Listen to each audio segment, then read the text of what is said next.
Just realized my mic wasn't on. All right. Move on to the approval of minutes of the meeting held on October 12th. Can I get a motion in a second, please? So moved. Second. All those in favor signify by saying aye. Aye. Opposed, same sign. That motion passes. We didn't have anybody wishing to address the board on either non-agenda or agenda items, so we'll move on to item 6, approval of the agenda. Can I get a motion in a second, please? So moved. Second. All those in favor signify by saying aye. Aye. Opposed, same sign. That motion passes. On to the good news report. Deanne.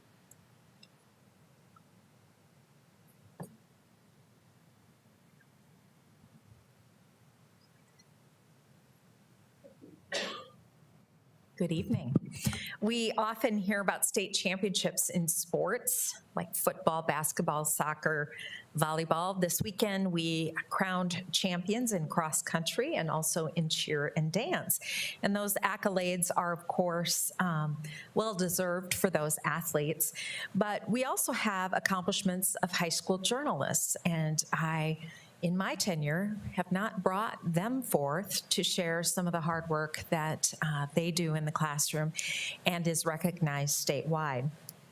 The South Dakota High School Press Association was founded 100 years ago in 1922 by Paul Kreiser, who was the head of the journalism department at South Dakota State College at that time. Now, 100 years later, South Dakota students that staff our high school newspapers, yearbooks, and other publications are still being recognized for their hard work. Last week, students attended the high school press convention in Brookings at SDSU, and all 4 of our Sioux Falls schools were honored for their accomplishments. Each of our high schools scored very well in the competition, and they took home several group and individual honors. Tonight, we wanted to bring forth the work of Washington High School as Washington's yearbook rose to the top of that division with the highest score for its yearbook titled Fire It Up. Washington also captured a bunch of other additional awards in photography and news writing. Cindy Heckenleibel leads that group of journalists. Some have since graduated, but she has a whole nother crew of kiddos that are working hard. And she took a minute away from conferences tonight to come here and share with you and highlight a bit of that work. And you all have a copy of the yearbook in front of you. And I was already dazzled by the cover. So we'll invite Cindy to come forward and share a few words.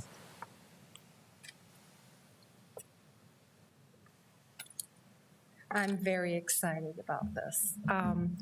First of all, you should know that for a number of years, the state took away the recognition of the top yearbook award and only gave superiors. And we have quite a few superior trophies sitting back in my room, but was thrilled that they brought this back. It's been about 10 years since they've done that. And I was used to winning that in another district too, so I was happy that it came back. And we squeaked by 1 point. The cover is a stunner, and the kids came up with the theme, Fire It Up. It was post-COVID, and their idea, you know, what would we want to say about this year? And they said, it's time to fire things up again, to get things going.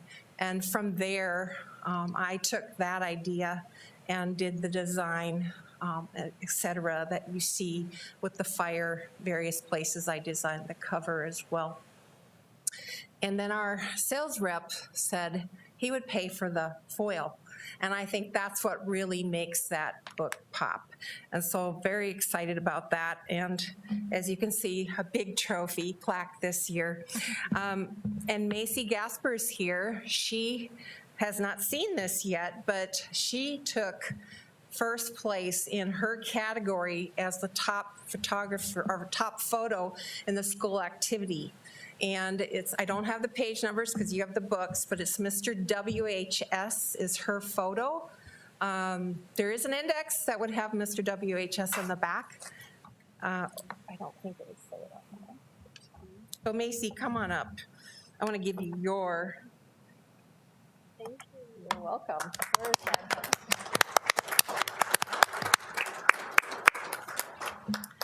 And we have 4 other photographers who took home superiors as well. 86 and 86. 86.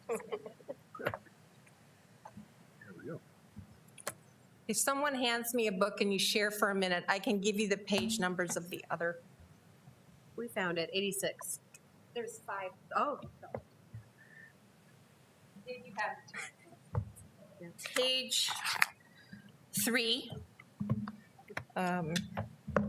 The fire theme, we tried to get photos that helped show that as well. And that center picture you see on page 3 was also a Superior Award winner. Then I know I have to go to the junior section.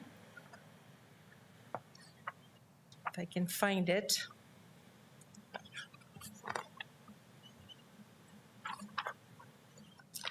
Somewhere there's a great football picture.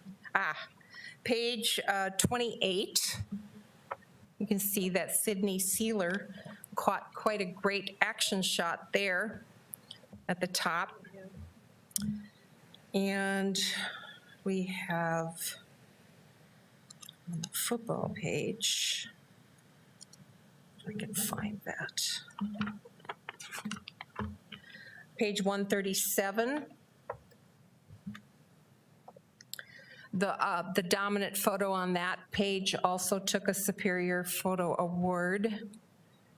And I know I'm blanking on some of these.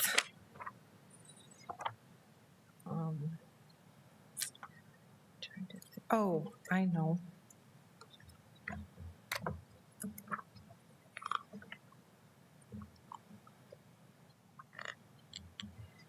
Sorry, I didn't have time to get these written down.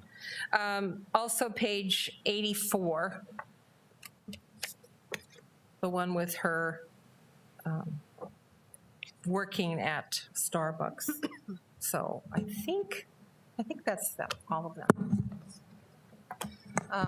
This year, Washington is celebrating its 100th Old Letter Days. And so we tried to come up with an idea that could showcase that. And our theme is linked, and we're going to be linking old with the new, having some link alerts. The goal is to have QR codes with video in support of the yearbook, as well as the text and typical layout as well. And we're researched all the old books, and we're going to have some history pages in there showing homecoming as it changes, and seniors' traditions. Did you know they used to have mascots? The seniors had a bird one year, and then they had a dog another year, and they had all these things that we didn't know about. So we're going to try to showcase a little bit of that as well. So, questions from anyone? Well, it just is awe-inspiring in that as staff and the students really captured the brilliance of exceptional journalism and photography and what that does for community building and the culture at Washington High School. I appreciate that. Thank you. The program has grown. This is the first year that I've had 2 sections. So that's exciting that the news is out, and more students are getting involved in it as well. So we're excited, hopefully. I know my daughter was in the yearbook class at Lincoln, and I thought, oh, it'll be fun, it'll be easy, and I was amazed at the amount of work that all of those students put into it. But then really excited to see the end outcome of, and everybody enjoying their books and finding each other and complementing different, pages or layouts or stories or things like that. So it was something that she probably wouldn't have done otherwise, but it was a great experience for her, as I imagine it is with all of the students who get to I put think it something is together. for most of them. Some of them are a little bit surprised because there's more to it than that. It also is one of those classes that has at least 30 applicable world skills. that you don't see in every class because it's a collaborative effort and it's working independently and it's using technology. And I teach my students with the Adobe programs, which is the industry standard. New advisors who don't have the experience might just use the company software, but they can go out and already have something on their resume that not everyone else can claim. And so some Photoshop work, self-taught personally on all of that, because my first job said, here, you have newspaper. And so, and 26 years later, I'm still involved in the journalism department. So it has become my great love. And so I hope I can inspire kids to love it as well. So I'd like to congratulate the kids, but I worked with you, and I know how hard you work. And I'm Thank very you. proud of you Thank and you. your program. Thank Good job. you. Yeah, for every hour they put in, I might put in 5 behind the scenes. So I echo those, and I think Mark wore Washington colors in your honor tonight. But the I would see our advisor at Lincoln, at golf meets taking photos so that when kids couldn't make it, the advisor is always there to make sure that everything gets done. So thank you for all your extra. you're welcome. I haven't had to do too much photography, but I'm doing everything else. So I'm grateful for that too.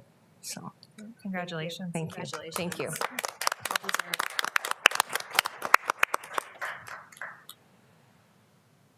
Okay. That's it. That's okay. Just making sure we didn't have a second story or anything. We did not have any conflicts of interest tonight, so moving on to item 9, approval of the consent agenda. Can I get a motion in a second, please? So moved. Second. Awesome. Thank you. Motion in a second? We got motions. Okay. All those in favor signify by saying aye. Aye. Opposed, same sign. That motion passes. Moving on to the supplemental consent agenda, we have 10A, 1, 2, and 3, claims to Sanford. Can I get a motion in a second, please? Motion? Second. All those in favor signify by saying aye. Aye. Aye. Opposed, same sign. And that motion passes with 1 abstention from Board Member Ryder. And then we have 10B, item claims to Avera. Can I get a motion in a second, please? So moved. Second. All those in favor signify by saying aye. Aye. Opposed, same sign. That motion passes with 1 abstention from myself. All right, on to the reports of the superintendent. We have 2 reports tonight. First one, Dan Conrad will give to us, which is our demographics report. We heard enrollment, and so this gives us just a little more detail now after hearing the numbers last board meeting as to who our student population is, and then we're going to follow that with our academic report. As you know, the state report card has been out about a week or so, and I'll talk a little bit about that before we have that report. Thank you, Dr. Stavum. It's my pleasure to bring to you the 2022 District Demographic Report for the school board's acknowledgement tonight. This report is a compilation of many people's hard work, and this PowerPoint is sort of a wealth of information that helps us maintain our focus on the students and families that we're privileged to serve in the Sioux Falls School District. This report is often referenced by both school and community leaders as one of the most accurate metrics for the future of Sioux Falls. And so we start at the heart of who we are in the Sioux Falls School District and what we strive to do each day in each of our 36 schools, and that is our mission. Our mission is to educate and prepare each student to succeed in a changing world. Of course, that mission broadly covers the academic preparation of our students to be successful. It also includes lessons taught through, as you heard, extracurriculars and leadership experiences, community service, and just a variety of other opportunities for our students. To further focus, we've named 5 priority areas that you are all familiar with: student excellence, well-being, community engagement, staff excellence, and the effective use of our resources. At our last meeting, you heard our official fall enrollment report taken on the last Friday in September, which is reflected in this slide. Enrollment in the Sioux Falls School District, we're proud to say, has returned to our pre-pandemic levels, and we are grateful to see that rebound, up approximately 200 students over the prior year. Last year, Dr. Stavum asked for sort of a snapshot of enrollments, and I think we were all surprised to see the results of that request. In 2021-22, during that school year, we were pleased to welcome students from 43 states and 41 countries to Sioux Falls. We met several families last year and continue to meet new families this year, 2 of which we were able to feature in our Ignite publication that came to all postal customers in the Sioux Falls School District in August.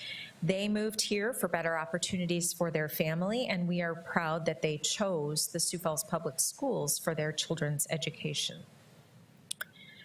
For the past 2 decades or so, our district has become more racially diverse at the rate of 1 to 2% each school year. Today, our classrooms are welcoming to any student who walks through the doors. If you walk into a classroom, you will see an eclectic mix of students from across the world, and we are proud to have those students in our classroom, and they really bring the world to us. This next graph provides a look at the enrollment diversity by grade. And I highlighted the kindergarten line and the 12th grade line. And you can look at that and see the change over time in each of those diverse categories. And it's just interesting to see that the graduating seniors who will be leaving us this year, how much more so diverse our kindergarten students are who are entering the Sioux Falls School District. We continue to be trusted by families who are new to our country and to Sioux Falls, and we are able to provide intense English language instruction to 2,632 students. Some of these students are at the very beginning of their language development. Those students are often found at our early or our elementary immersion center or in our immersion programs at the middle and high schools, while others have progressed and only need limited supports to be successful in their classes. Still others have graduated completely from our ELL classes, and they are excelling in regular and advanced education classrooms. The families of these students speak 77 languages in their homes. Our next slide is always one that generates a lot of interest in the community, the district's rate of free and reduced lunch. Unfortunately, the data for this slide was thrown off considerably, as we know, by the pandemic. You see the left side of the blue bar there, off to the right of your screen, the left side of that chart, all of those dots on there remain pretty consistent over time, with the top blue dots representing the percentage of elementary students who qualified for free and reduced lunch. The orange in the middle is our middle school students, and the green at the bottom is our high school students. This number, we believe at the top, that 49%, more accurately reflects what is actually happening in our families, as elementary families are more likely to fill out our free and reduced meal application. Some of that falls off, unfortunately, as students enter middle school, and then by high school, we know that we have open campus for students, and sometimes students are commuting from one class to another, maybe out to CTE and the like, and so those forms just don't get filled out. So that's a potential impact there. Also, the numbers on the left were previously collected from our May counts of free and reduced meals. We are able now, because we have the technology and the ability to do it, to take our October count And so our October count currently sits for our elementary at 45.6% of students who qualify for free and reduced lunch. At middle school, that's 37.6%, and high school, 30.5%. Our staff are working very hard to continue to have families fill out that free and reduced meal application form. We all had free meals from March of 2020 through the end of June 2022. Now, child nutrition, our social workers, our school nurses, office staff, our liaisons, anyone that's connected to a family in need is really working hard to get all of those families to complete that paperwork again. They didn't have to do it for 2 years. And so many, as I said, many new families have come here as well. And so some of them have not gotten into the habit of filling out that free and reduced meal application. So we continue to work very hard on getting that done. And it's a challenge, and one that our child nutrition folks see the results of, because we see the numbers of unpaid meals continuing to mount up over time. Our next slide contains information about the students receiving special education in the Sioux Falls School District. We currently serve 3,824 students ages 3 to 21. We want to remind you of our Birth to 3 program. We have staff going into homes to provide developmental assessments and support for families. And we also have students who have completed the 12th grade but can further benefit from work and life skills obtained through the community campus program.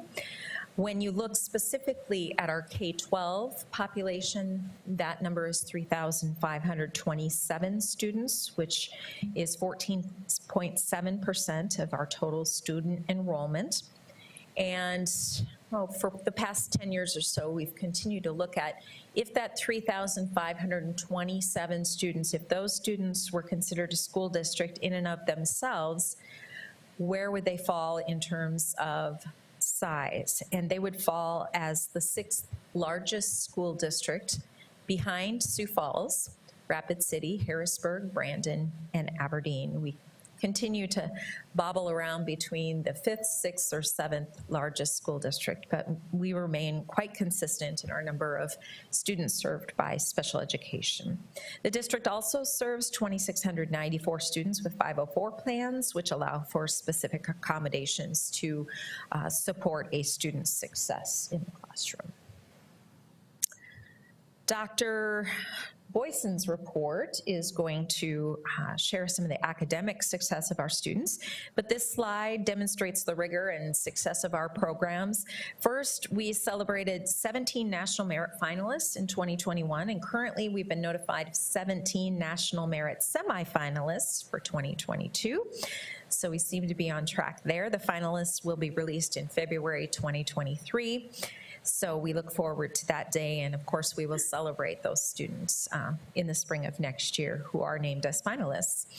Early on, and this is what I wanted to represent in the photos here, is very early on in elementary school, our staff starts talking to students about the year they will graduate, and to think about the class of whatever it is into the future seems so far away, but we want students to be able to see themselves and their futures and be able to plan for that and get excited about graduation and what they will do post-graduation, whether that's entering the world of work, joining the military services, or going to post-secondary education. And we want to help them envision that future. And then, of course, we can't forget about the recent national recognition of Sonia Sotomayor Elementary School as our 2022 Blue Ribbon School. This distinction from the U.S. Department of Education reflects the dedication of staff, administration, students, and the community working together to create an exemplary school. And that brings us to our final slide of the demographic report, and a quote from our leader, Dr. Jane Stavum, who says, "There are no limits on how far we can go when we learn together, focused on providing the very best experience for every person in our school district, becoming the best in the nation." And that concludes the demographic report tonight. I would ask that you acknowledge the report, and I'll stand by for any questions. And if they are too difficult, those brilliant folks over there will be happy to support you. Thanks, Deanne. Any questions? I always am interested in this report because I just think it's so interesting, the amount of change that is happening in our district, and that, you know, what district has to do to meet those changes, and while still succeeding in educating our students. So thank you to the team for all that work. That one slide with 43 states and 41 countries just blows my mind, because probably many of them didn't even have school for the last year and a half. So, you know, when we have to test them in the spring, nobody knows that when they see results. So that's something that people have to consider in the public, that, you know, we take them where they're at no matter what they are. So it's not always something that has happened in our schools, but we are going to get them there by their 12th grade. Absolutely. Each student to succeed in a changing world. Exactly. Thank you. Other questions, comments? All right, can I get a motion and a second to approve the district demographics report? So moved. Second. All those in favor signify by saying aye. Aye. Aye. Opposed, same sign. That passes. Go ahead. Next report is Dr. Boyson, and I wanted to just say a few words, if you will allow me to do so. I think this is the most important report that we hear every year, because academic success is why we exist. And one of the questions that I am asked often, particularly when there are national metrics coming out like we've seen over the last couple of weeks, what are the challenges that came directly from COVID? And I think some of the challenges that school districts face, including ours, existed before COVID. Some of those were accelerated or magnified during COVID, and some of them continue maybe in one form or another, or even brand new kind of post-pandemic. But we continue to work on things academically very, very hard every single day. And it's very difficult to point to one thing as being a causative factor. When we look at the students, whether they've been with us since kindergarten or like Cynthia said, maybe joined us mid-year, we take them from wherever they are and we move forward from there. And so I want to commend our teachers and our administrators and our support staff and the commitment of this community, because Sioux Falls is a community like none other when it comes to understanding the needs that are presented, the challenges, as well as the successes that we see with our students. And it takes everybody working together in a community to keep this giant ship of public education afloat. And it is vitally important that we continue to do so. I also want to be very clear that in this district, we always have and we continue to invite parents to be part of education. We want them to read with their children. We want them to set screen limits and phone limits. We want them to support their learning, and we want them to be actively involved in school. And I love the theme that our students even picked up on with this annual from Washington, because one of the things that we've really been focusing, that I think is one of the dents from the pandemic, is people being actively engaged in their schools. Volunteering stopped for a year. People coming to events stopped for a year. If you were a brand new parent or a kindergarten parent, you had a very different experience during the pandemic, and it takes intentional work to reignite that engagement. And so we continue to work with that. But part of that is really getting families and parents reconnected with schools. We also know that there is continual churn around public education. And one of the things that I want to remind our community about is that public education is vitally important to the health of our community and to the state of South Dakota and to our country. And so we want to make sure that while we look at both successes and challenges, we know the importance of the work that we do as focusing on academic proficiency for our students, as well as what it takes to do that for all kids with the changes, with the challenges. And so with that, I will turn it over to Dr. Boyson to talk about that current picture of academics in the Sioux Falls School District. Thank you, Dr. Stavum. School Board, tonight I bring you the academic report for 21-22 school year and the great news of where our students are and where we continue to grow. And so tonight we're going to focus on that balanced assessment system that monitors student learning, so those different markers along the way as it's related to the written district curriculum and the data collection from a variety of assessments. All assessments in a balanced system arise from the understanding that the primary purpose of school is to maximize student achievement. Assessment is the process of gathering evidence of student learning in formal education-related decisions. On October 13th, 2022, the South Dakota Department of Education released their report card, and tonight we're going to look at the following areas: graduation rate, college and career readiness, the achievement scores for grades 3 through 8 plus 11, English language acquisition, school environment, which is translated to attendance, and then the ACT and the SAT testing, as that all relates to the reporting out from the Department of Education. Our first area is graduation rates. The high school on-time graduation rate for Sioux Falls School District has held steady at 4 to 5% higher for the 6th consecutive year, if we go back that far, and it has outpaced the state. And I think that's something that speaks highly of our high schools and all teachers really working on that graduation rate and making sure we get all students to that finish line.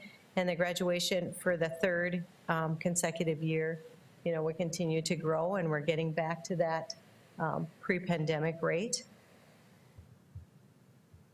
And the high school completer is another calculation that we use, that we continue to monitor, and that's, again, getting students to reach that graduation beyond 4 years. So recognizing that some students take more than 4 years to get there, but they still get their diploma or they persist towards the GED.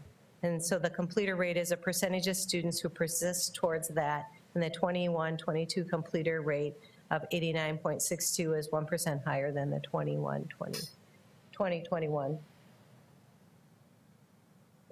And then ACT. ACT is curriculum-based measure of college readiness that tests academic achievement in the areas of English, math, reading, and science. The data presented here in the report reflects the achievement of the graduating class of 2022 of the Sioux Falls School District, reported by students when they register for the exam. While students typically take the exam for the first time during their junior year of high school, the actual date students took the exam can vary. Additionally, the scores for each student reflect their best effort, and as a student can take that exam multiple times as they're choosing. So we have benchmarks. So English composition is a benchmark score of an 18.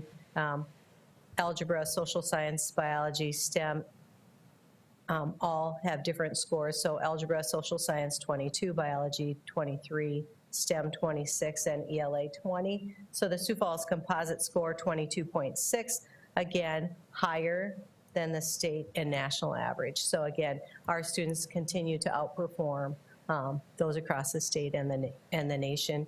We had 58% of the students of the graduating class took the ACT, which is a 3% increase of the number of students that took it from the previous year. Nationally, only 36% of the students take the ACT. So again, the trend has been lower nationally, but Sioux Falls continues to outpace that, and we have students that persist towards taking that ACT. SAT is another aptitude test that a small number of students in the Sioux Falls schools participate. We had 40 students in the class of 2022 participate in that. 97% of those students met the evidence-based reading and writing scores, and 91% made the math benchmark. Another area on the state report card is the college and career readiness. In this area, we did have some indicators change, and so I'll explain those, the differences in those indicators.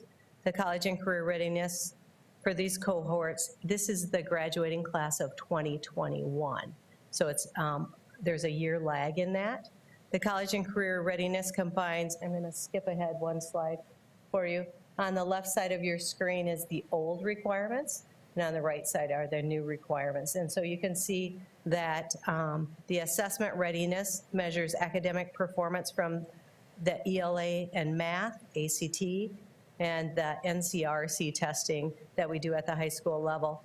Beginning the 21-22 report card, the college course readiness measures have changed. So you'll see the chart on the left side, and then the graph, you see the chart on the left side, and on the left side of that chart is the coursework readiness. And then if you move over to the right chart, that graph for coursework readiness reflects the changes. So they took out the CTE concentrator, the dual credit, and the AP, and now it's, you have, what have you earned for an additional endorsement? And that's the only thing under that coursework readiness. So that's really changed because we focus on CTE with all those different opportunities we provide for students.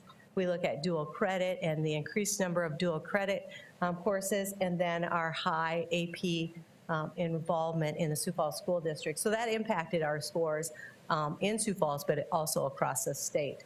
And so then if we go back a slide here, the blue, the first is our coursework readiness. So last year in coursework readiness, we were at 75, and this year we're at 64.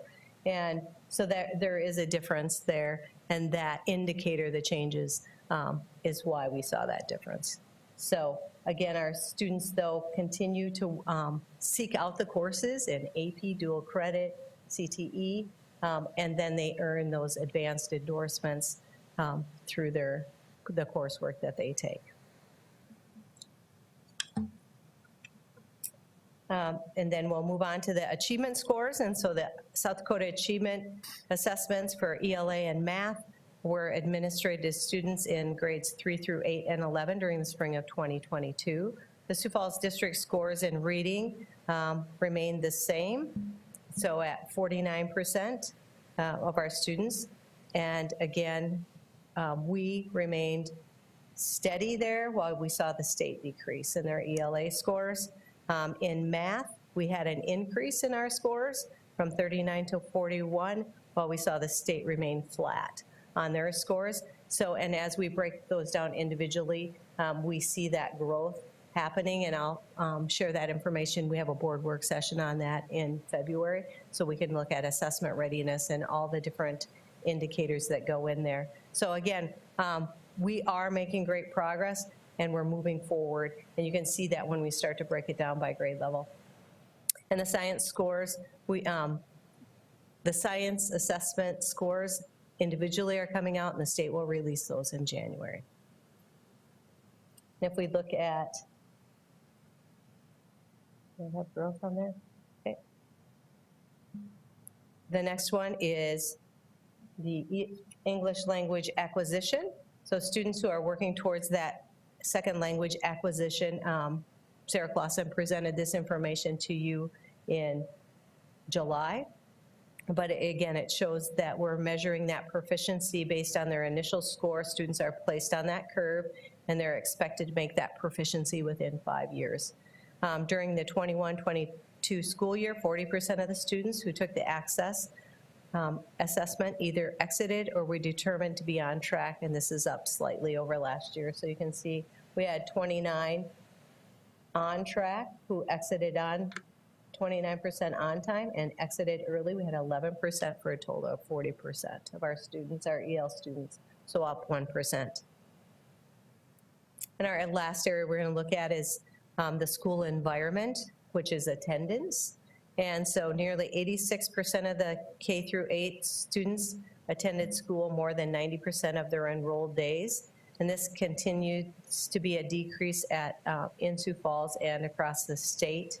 And we see that nationally, that attendance continues to be a concern statewide, but it is also a priority for the Sioux Falls School District. And so buildings and the district are working at how do we improve attendance, you know, focusing on every single student. So one student at a time to help solve those whatever challenges they have that are preventing them from coming to school. So the Sioux Falls District students continue to graduate at high levels and outpace the state and the nation on the ACT and national averages. Sioux Falls is closing the gap between the district and state average scores throughout the year. Building leadership teams use multiple assessments to monitor student achievement and growth to support all students towards graduation. Student attendance also continues to be a concern as the patterns have changed post-pandemic across the state. And with that, I'll ask for acknowledgement of the report and stand by for any questions. Could you go to the slide that had the comparison Turn your mic. between the previous college and career readiness? That one. This one? Yep. Sorry, I'm not speaking right. So since this has been changed, that right-hand column on to the new one, the high school graduation advanced endorsement, what will that testing, what is that endorsement going to be? Yep, good question. So that endorsement goes on the courses that they take. So as they work with their counselors, you can have the advanced honors endorsement, you can have the advanced endorsement, you have the college and career ready endorsement, or the traditional endorsement. And those are just endorsements that get stamped on their diploma, or not on their diploma, on their transcript. So it's really to help students identify a track of the courses that they'd like to take through their 4 years in high school. But again, I might want to take a couple more CTE courses because that's an endorsement, or dual credit. And so if they skip one of those, the advanced honors endorsement doesn't follow with the opportunity scholarship. So we have to make sure that that alignment's there and that truly those counselors work with each student individually and more focused on what's right for them instead of the advanced and endorsement. Yeah, because it sounds like the state's wanting them to kind of pigeonhole in a track, but yet we as a school district want to students, this is when they should be exposed to many opportunities to see if they do like or don't like. And I feel that's not a fair ranking if someone's ready or not, because just because they only took classes in this one career path. We're very thankful to have the opportunities for students that we have in Sioux Falls. Exactly. I'd rather continue to allow them to have more opportunities and choices at this point in their lives, and succeed in them. Yes, and this is one measure, so, yep. Yeah, I wrote the same thing down as a comment that I just don't really feel like that's reflective of whether a student is college or career ready, them taking a specific or having a specific endorsement. And we've talked a lot about dual credit and a lot about AP classes and how the rigor of those classes really prepares students to be able to go on to college or go on to post-secondary and succeed. And so I feel like taking the emphasis away from those is not necessarily helping to prepare our students. I know in the past we talked about that CTE concentrator, and I think our frustration with that was they wanted you to stay within one career cluster, whereas our point of CTE is go take a class. If it's not for you, pick a different class in a different cluster and see if you can find out what interests you and what your skills and talents are. And so we didn't care for that measurement either, because it kind of made you feel like, well, gosh, I guess I should take another class in this that I didn't really care for. And so I feel like there were definitely changes that could be made, but I don't know that they made the ones that I would have recommended. So I don't know. I think that as a district, we can be very proud of what we have to offer and the challenge that we can offer the students who want to go on to be either college or career ready.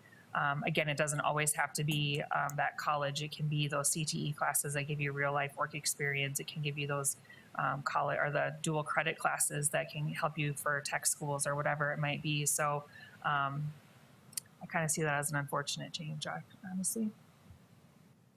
Thank you. I'm going to chime in just a little bit because this all kind of comes back to the attendance issue that many school districts are dealing with now post-COVID. And what our district has tried to do is both on the reactive side with how we notify and kind of take care of things when we are beginning to see a truancy pattern That's one side of the equation. We feel like the best way to deal with that is on the proactive side by offering as many things as we can during the school day as well as after school so that students are engaged. That's the best way to get kids to school. That's been a statewide conversation with a study group with the legislators this summer about what to do about truancy. And I know one of the conversations that is likely to emerge from some of that work goes back to what does that completion factor look like, and how do we maybe provide some alternate routes to a diploma or different types of paths to a diploma. So I think that's something to pay attention to during our legislative session. But the bottom line is if kids aren't in school, they aren't learning. And that can be for a variety of reasons. But from our youngest students to our almost graduates, parents and our community need to understand the importance of kids being in school. And that is a primary focus that we have to be diligent about, because we know that is one of the most difficult things to recover once that begins to go in the wrong direction. And so we need to really have a heightened awareness about that across our city. Any other comments? Okay, seeing none, can I get a motion to acknowledge the Sioux Falls School District Academic Report? So moved. Second. All those in favor signify by saying aye. Aye. Opposed, same sign. Motion passes. On to review of policies. Brett. Thank you. There are 6 policies on the agenda tonight for your consideration. The first 4 fiscal policies are review only, so there's no changes recommended to those. And then policy JH for student attendance, there is one minor clarification in the policy and then a few changes to the regulation to update our absence recording and notification procedure, specifically to reflect middle school's use of automated notification procedures similar to those at high school. So those are the changes of that policy. And then finally, policy JJAA has changes just to the regulation, and these are the district's rules for high school activities. The regulation sets out the minimum consequences for violations of activity rules. The change here that we're recommending is to lessen the consequences. Of note, it would remove the full high school career ineligibility as a minimum consequence for a student with multiple violations. The purpose here is to allow the school to work with students and get them back involved in activities and engaged in school. Unless you have any questions, I'd ask the board to approve the review revision of these 6 policies and their accompanying regulations. Any other comments or questions? No, we met and kind of talked through some different scenarios and what the impact of specifically the last policy that was just mentioned. And I feel like it gives us an opportunity to still try to engage, as Dr. Stavum just talked about, still trying to engage our kids even when they make a mistake. And so if you have a freshman who's already struggling and makes a poor decision, to feel like they then have been sentenced to 4 years of punishment is not going to be very engaging for them. And so in kind of talking about what does this mean and what could this look like, I feel like these are good changes that allow our administration and our coaches and our athletic directors to really have those conversations and get students back into participating and hopefully back in with a good crowd of kids who are going to help them to make better decisions. The other thing is, we talked about lessening.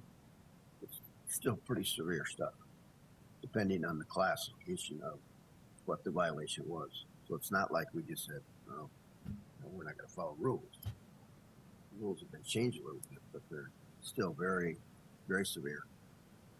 So Still consequences for the actions, Still but hope consequences. of maybe right. redeeming themselves in their education career. Makes sense to me.